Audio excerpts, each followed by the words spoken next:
जय हिंद, वंदे मातरम। प्यारे साथियों, आ चुके हैं एक और जबरदस्त नई क्लास के साथ। आज हमारी तीसरी क्लास चलने वाली है साथियों।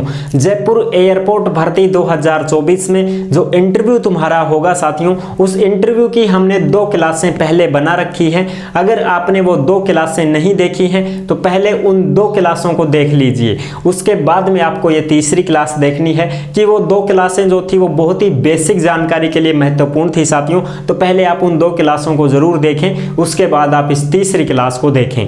ठीक है, तो आज हम तीसरी क्लास को एकदम कंप्लीट तरह से आपको समझाने वाले हैं।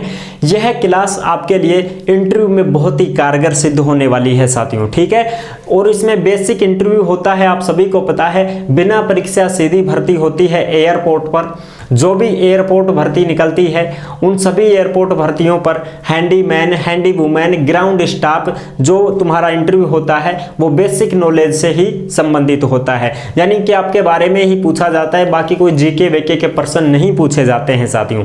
ठीक है ना। और ये जो इंटरव्यू होता है ये तुम्हारा हिंदी में ही होता है, इस बात का विशेष ध्यान रहे। कोई भी भाई बहन इस कंफ्यूजन में ना रहे कि साहब इंग्लिश में तो नहीं होता है क्या, ना, केवल और केवल हिंदी में ही। इतनी बड़ी ये पोस्ट नहीं है साथियों, 10वीं पास की नौकरी है। हैंडीमैन, हैंडी वुमेन, जिसको हेल्पर बोलते हैं, समझ रहे हो। एक प्रकार से कुली का काम है इनका, लोडर का काम है, लोड उठाना है, ले जाना है, ये करना है, वो करना है। तो ये चीजें हैं। हैंडीमैन, हैंडी वुमेन का काम आप सबको पता है। जैसे भाई यात्रियों की जो बैग वगैरह होते हैं उनको उस जो लिफ्ट वगैरह होती है उसमें रखना है, पर्ची चिपकानी है। ठीक है, उनको उठा करके एरोप्लेन तक ले जाना है, एरोप्लेन से कोई सामान है उसको उठा करके एयरपोर्ट के वहाँ गाड़ी तक लाना है, ये चीज़ें होती है। कोई विकलांग आदमी है तो उसको व्हील चेयर पर बिठा के ले जाना है, यात्रियों की मदद करनी है, स्टाफ की भी मदद करनी है, छोटा मोटा काम कर देना है, ये चीजें हैं। कार्गो एयरप्लेन जब आता है तो कार्गो एयरप्लेन में माल उतारना है, माल चढ़ाना है, ये मालगाड़ी होती है कार्गो प्लेन। ठीक है, जैसे अपने ट्रेन होती है तो एक तो सवारी गाड़ी होती है, एक मालगाड़ी होती है, तो ऐसे ही प्रकार से हवाई जहाज भी कार्गो जो होती है वो मालगाड़ी होती है, तो उसमें भी माल उतारना चढ़ाना इनका काम रहता है। तो ये है, तो बहुत अच्छी प्रकार से हम तीसरी क्लास को भी कवर करने वाले हैं, एकदम आसान और सरल भाषा में इसको समझेंगे। तो अभी तक आप चैनल से नहीं जुड़े हैं तो फटाफट से आप चैनल से जुड़ जाइए। यहाँ पे आपको दिख रहा होगा ओमवीर एमसीक्यू चैनल। इस चैनल पर जो काली पट्टी में सब्सक्राइब लिख रखा है उसको दबा लो, उसको दबा दोगे तो साथियों चैनल सब्सक्राइब हो जाएगा, आप हमसे जुड़ जाओगे, हम आपसे जुड़ जाएंगे। फिर जो भी इंटरव्यू की क्लासें होंगी, जो भी मॉक टेस्ट होंगे, प्रैक्टिस सेट होंगे, वो सारे के सारे इसी ओमवीर एमसीक्यू यूट्यूब चैनल पर करवाए जाएंगे साथियों। ठीक है, तो चलो शुरू करते हैं। नमस्कार साथियों, मैं राजेश गुजर स्वागत करता हूं आप सभी प्यारे साथियों का ओमवीर एमसीक्यू यूट्यूब चैनल पर। आओ भाई फटाफट से इसको सारी की सारी जानकारी समझने वाले हैं। एयर इंडिया एयरपोर्ट भर्ती 2024, handyman, handy women, ground staff. ये सबसे छोटा पद होता है साथियों, हैंडीमैन, हैंडी वुमेन का सबसे छोटा पद जो एयरपोर्ट पर होता है वो यही होता है। इसको बोलते हैं हेल्पर, इसी को बोलते हैं सहायक, इसी को बोलते हैं लोडर, इसी को बोलते हैं कुली। एक प्रकार से कुली का काम है ये। वो लोडर जो सामान वगैरह है उसको उठाना है, ले जाना है, ये चीजें। इंटरव्यू की क्लास नंबर तीसरी चलेगी। 2 क्लासें हमने करवा दी हैं, बहुत ही शानदार हैं, उनको पहले आप देख लीजिए, फिर तीसरी क्लास पे आइए। ठीक है, ऑल इंडिया महिला पुरुष जो भी हो वो आप इसमें आवेदन कर सकते हो। कहीं पर भी ये एयरपोर्ट की भर्ती निकलती है, दिल्ली एयरपोर्ट हो, मुंबई एयरपोर्ट हो, जयपुर एयरपोर्ट हो, ठीक है, कोई सा भी हो, कोई दिक्कत नहीं है। पूरे भारत में वहां पर यही प्रश्न और सवाल पूछे जाते हैं। ठीक है जी। इसकी ड्यूटी कितने रहती है साहब? 8 घंटे की ड्यूटी रहती है साथियों। सुबह आपकी जैसे 6 बजे से शुरू है तो दोपहर के 2 बजे तक रहेगी पहले तुम्हारी शिफ्ट। फिर दूसरी शिफ्ट है दोपहर 2 बजे से रात के 10 बजे तक रहेगी। तीसरी शिफ्ट है वो रात के 10 बजे से सुबह 6 बजे तक रहेगी। इस प्रकार से 3 शिफ्ट आपकी चलती हैं, 3 शिफ्टों में आपकी ड्यूटी रहेगी। ठीक है, कभी आपकी ड्यूटी पहली शिफ्ट में आएगी, कभी दूसरी में आएगी, फिर तीसरी में आएगी, ऐसी बदलती रहती है। ठीक है साहब। अब देखो अगला इसका जो प्रश्न है छोटे छोटे, वो इसमें मुख्य रूप से क्या पूछे जाते हैं प्रश्न? कुछ नहीं जीके का कुछ भी सवाल नहीं पूछा जाता है आपसे केवल आपके बारे में ही ज्यादा चीजें पूछी जाती हैं। छोटा मोटा नॉलेज आपको होना चाहिए बस। हम आपका ही चयन क्यों करें? अगर आपसे ये प्रश्न पूछ लिया जाए कि हम आपका ही चयन क्यों करें, तो आप उसको कैसे संतुष्ट कर पाओगे? तो उसको संतुष्ट करने के लिए ये चीजें हैं कि आप उनको बोलो कि सर हैं तो सर, मैडम है तो मैडम जी। उनको बोलो कि आप हमारा चयन इसलिए कर सकते हैं क्योंकि हमारी जो योग्यता है वो पूर्ण है, जो आपने योग्यता मांगी है इस पद के लिए वह एकदम संपूर्ण है, और हम फिजिकल फिट भी हैं सर, हमारा फिजिकल फिट है एकदम। आप जो भी कहोगे, माल उठाना है, ले जाना है, लोड का कोई सामान है, वो हम अच्छी प्रकार से उठा सकते हैं, उसको लेकर के जा सकते हैं, एक स्थान से दूसरे स्थान तक हम दौड़ भी सकते हैं सर, हम भाग दौड़ के काम भी कर सकते हैं, और हम किसी भी प्रकार की सहायता हो उसमें हम आगे रहेंगे सर। इस प्रकार से आप हमारा चयन कर सकते हो, और हम योग्यता से भी एकदम परिपूर्ण हैं, यानी कि हमें थोड़ा बहुत सामाजिक नॉलेज भी है सर, हम जन सेवा में भी रुचि रखते हैं, इसलिए जो भी विकलांग वगैरह यात्री आते हैं उनकी भी हम बहुत अच्छी प्रकार से मदद करेंगे, उनकी सेवा करेंगे, ऐसे आप बोल करके उनको संतुष्ट कर सकते हैं। ठीक है साहब, अनुशासक में रहेंगे, अनुशासनात्मक व्यवहार करेंगे, इस प्रकार से। अगला सवाल आपसे पूछ लिया जाए कि आप यह नौकरी कितने समय तक करना चाहते हैं। अगर आपसे ऐसे पूछ लिया जाए कि आप यह नौकरी कितने समय तक करना चाहते हैं, तो आपको यह नहीं करना है कि साहब मैं तो 6 महीने करूंगा और फिर बाद में मैं तो बीएड करूंगा, एमए करूंगा, मैं तो और कुछ करूंगा साहब, मेरे को तो 6 महीने करना है, फीस के पैसे कमाने हैं और बस सब। ऐसे नहीं कहना है, वो तो फिर नहीं लगाएंगे आपको, अरे तो फीस के पैसे कमाने आया है, इसको पहले ही निकाल दो। आपको ये कहना है कि सर मुझे परमानेंट जॉब चाहिए सर, मेरे घर में कोई कमाने वाला नहीं है, मैं ही अकेला सदस्य हूँ जो पैसे कमाता हूँ, आर्थिक स्थिति खराब है, मुझे नौकरी की बहुत ज़रूरत है सर, और मैं आपकी कंपनी में परमानेंट कर्मचारी के रूप में रहूँगा, और इस कंपनी में आगे भी मैं बहुत अच्छी पोस्ट तक पहुँचने की कोशिश करूँगा सर।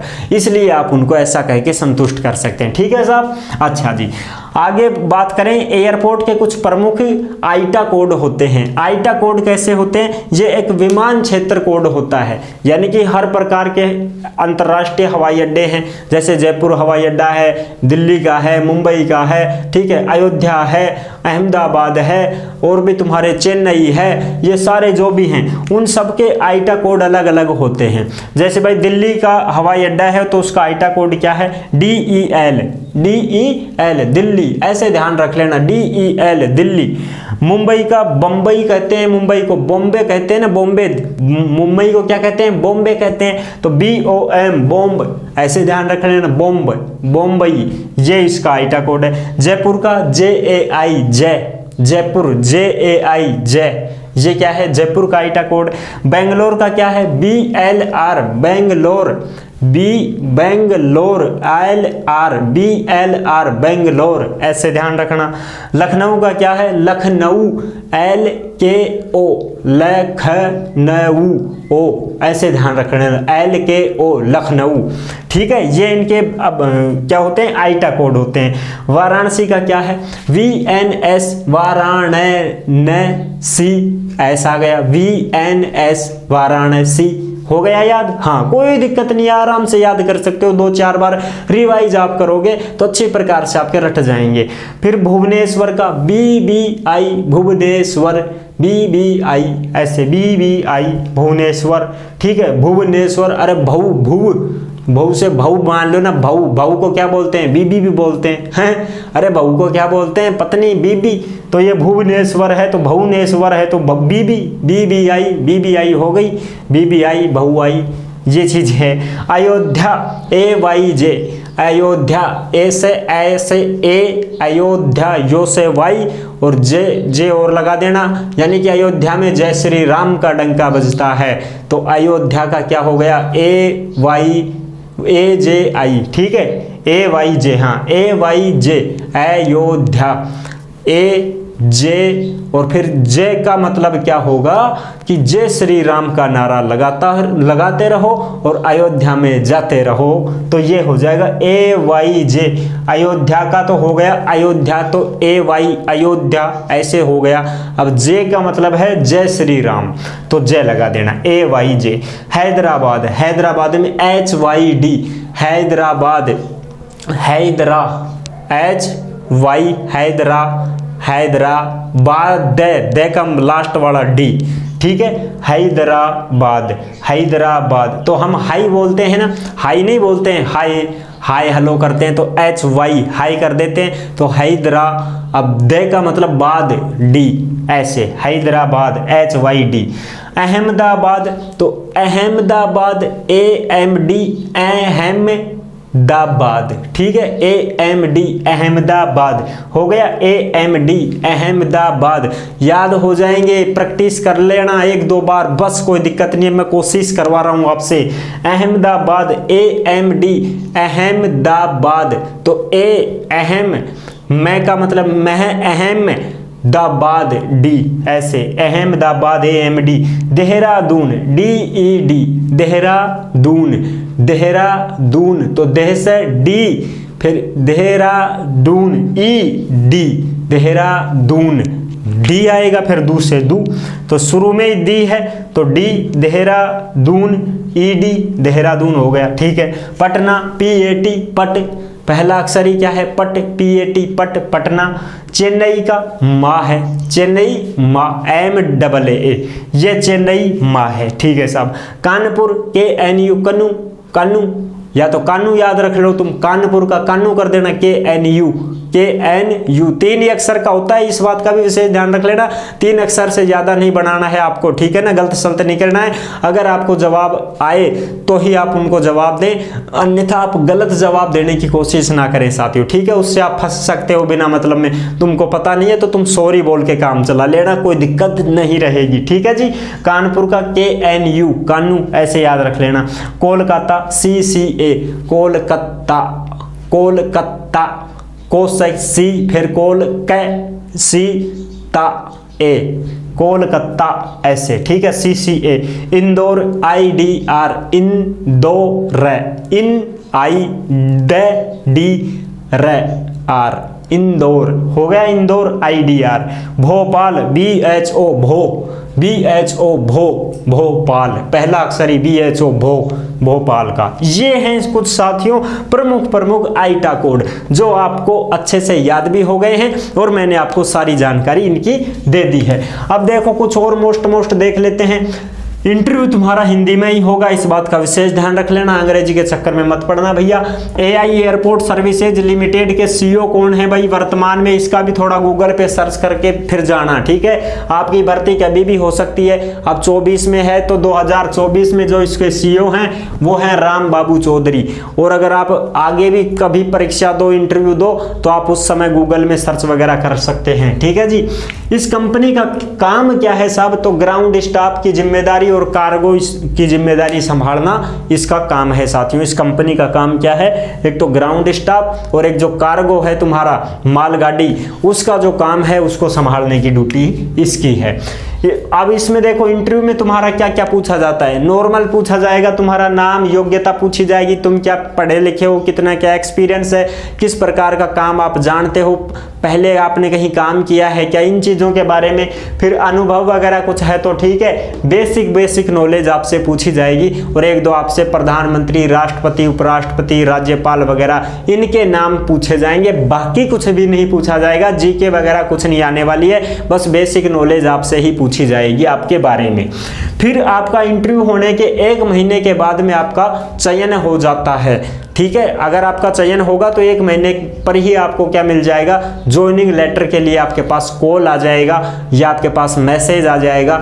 और फिर कॉल आएगा तो आपको सीधा फोन करके बुला लेंगे कि आप एयरपोर्ट पर आ जाओ, आपका ज्वाइनिंग लेटर लेकर के जाओ, हैं, आपका चयन हो गया है।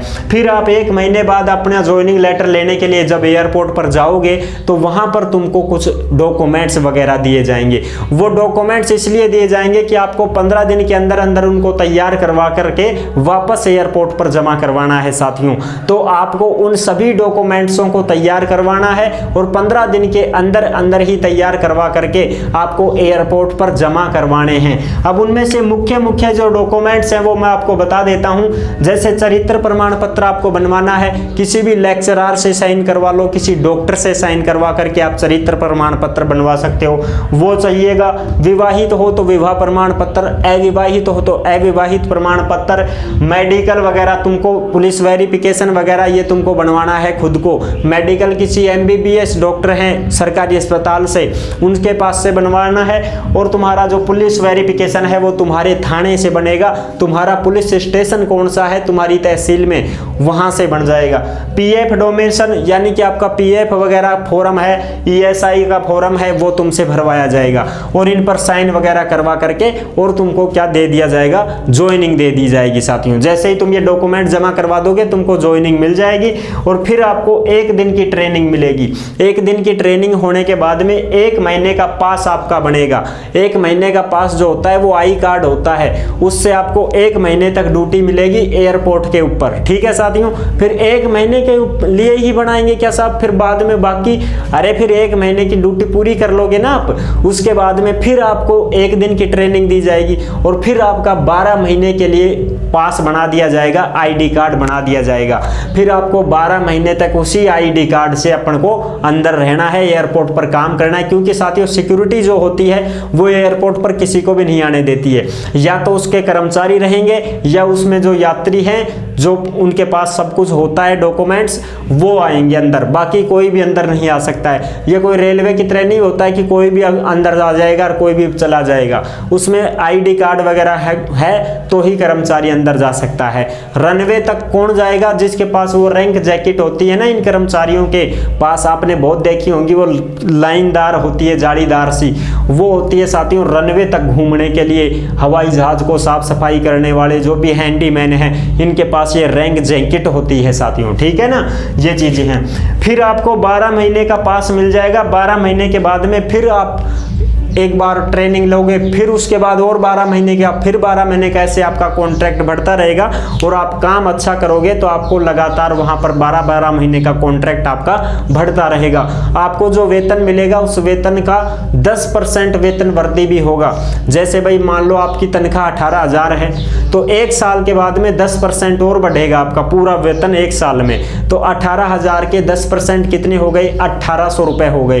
तो 1800 रुपए आपके 1 साल बाद बढ़ जाएंगे, फिर 1 साल बाद 1800 बढ़ जाएंगे। फिर इस प्रकार से आपकी जो तनख्वाह है वो 22 से 24,000 तक पहुंच जाएगी साथियों। ठीक है ना, और आपको हर सप्ताह एक अवकाश दिया जाएगा। ये जरूरी नहीं है कि संडे को ही मिले, कभी भी आपकी छुट्टी हो सकती है, सप्ताह में 1 दिन। तो महीने की 4 छुट्टी तो ये सीधी सीधी मिल जाएंगी आपको। ठीक है, बाकी और भाई कोई काम हो जाए तो आप छुट्टी ले सकते हो, ये चीजें हैं। और फिर आपका जो PF वगैरह है साथियों, वो PF जो होता है ये प्रोविडेंट फंड होता है, भविष्य निधि होती है। ये PF तुम्हारा 12% कटता है। जैसे तुम्हारी वेतन है उस वेतन का 12% PF तुम्हारा कटेगा दोस्तों। जैसे आपका अगर तनख्वाह 18,000 है तो आपको कट पिट करके 16,000 तक मिल जाएगी, जिसमें आपका रहना खाना खुद का ही रहेगा। तुमको कमरा किराया लेना पड़ेगा, वहीं पर खाने की व्यवस्था करनी पड़ेगी। कंपनी सिर्फ आपको वेतन देगी दोस्तों, बाकी रहने खाने की सुविधा तुमको खुद को ही करनी पड़ेगी। PF ESI कट जाएगा। जिस दिन तुम नौकरी छोड़ना चाहोगे उस दिन तुम्हारा जो PF जुड़ा है वो पूरा पैसा तुमको वापस मिल जाएगा, इस बात की कोई चिंता नहीं है। ESI का मतलब होता है बीमा साथियों। ठीक है, एम्प्लॉयमेंट कर्मचारी बीमा होता है ये। तो ये तुम्हारा बीमा होता है, अगर तुमके कुछ भी दुर्घटना हो जाती है, कोई ऐसी समस्या आ जाती है, घायल हो जाते हो, तो तुमको उसमें कंपनी बीमा देती है। ये चीजें हैं साथियों, ये है इसकी पूरी जानकारी। अगर आपसे कोई पूछ लेता है तो आप ये पूरी जानकारी बता सकते हैं। ठीक है साथियों, तो ये थी अपनी आज की तीसरी क्लास, जो कि बहुत ही शानदार तरीके से मैंने आपको कंप्लीट जानकारी के साथ आपको समझा दी है। अब आपको 1% भी कंफ्यूजन नहीं होना चाहिए और बड़ी मोटिवेट के साथ आपको इंटरव्यू देना है। और ऐसे नहीं सोचना है कि पता नहीं क्या पूछ लेंगे और क्या नहीं पूछेंगे, कुछ भी नहीं पूछा जाता है साथियों। बेसिक नॉलेज आपको होनी चाहिए और आप एकदम मोटिवेट होकर के जाएं और आपसे कुछ भी नहीं, बेसिक जानकारी ही पूछी जाएगी, कोई जीके का प्रश्न नहीं पूछा जाएगा। ठीक है ना, ये सबसे निचली पोस्ट होती है, D ग्रुप है ये, ऐसे मान के चलो तुम। ये नौकरी ये प्राइवेट कंपनी लिमिटेड जॉब होती है, सरकारी नौकरी नहीं है साथियों, इस बात का विशेष ध्यान रखना। ठीक है जी, तो ये थी आज की अपनी क्लास, जो आपको बहुत अच्छी लगी होगी, पसंद आई होगी। पसंद आई है तो वीडियो को लाइक जरूर कर देना। चैनल पर पहली बार आए हैं तो विश्वास के साथ आप सब्सक्राइब कर सकते हैं, क्योंकि जब भी कोई इंटरव्यू शुरू होंगे या कोई मॉक टेस्ट करवाना हो, प्रैक्टिस सेट करवाना हो, वो आपको इसी चैनल के ऊपर मिलेगा दोस्तों। ठीक है जी, जुड़ने के लिए आपका बहुत बहुत धन्यवाद। फिर मिलूंगा एक और जबरदस्त ऐसी ही वीडियो के साथ। तब तक के लिए सभी प्यारे साथियों को जय हिंद, जय भारत।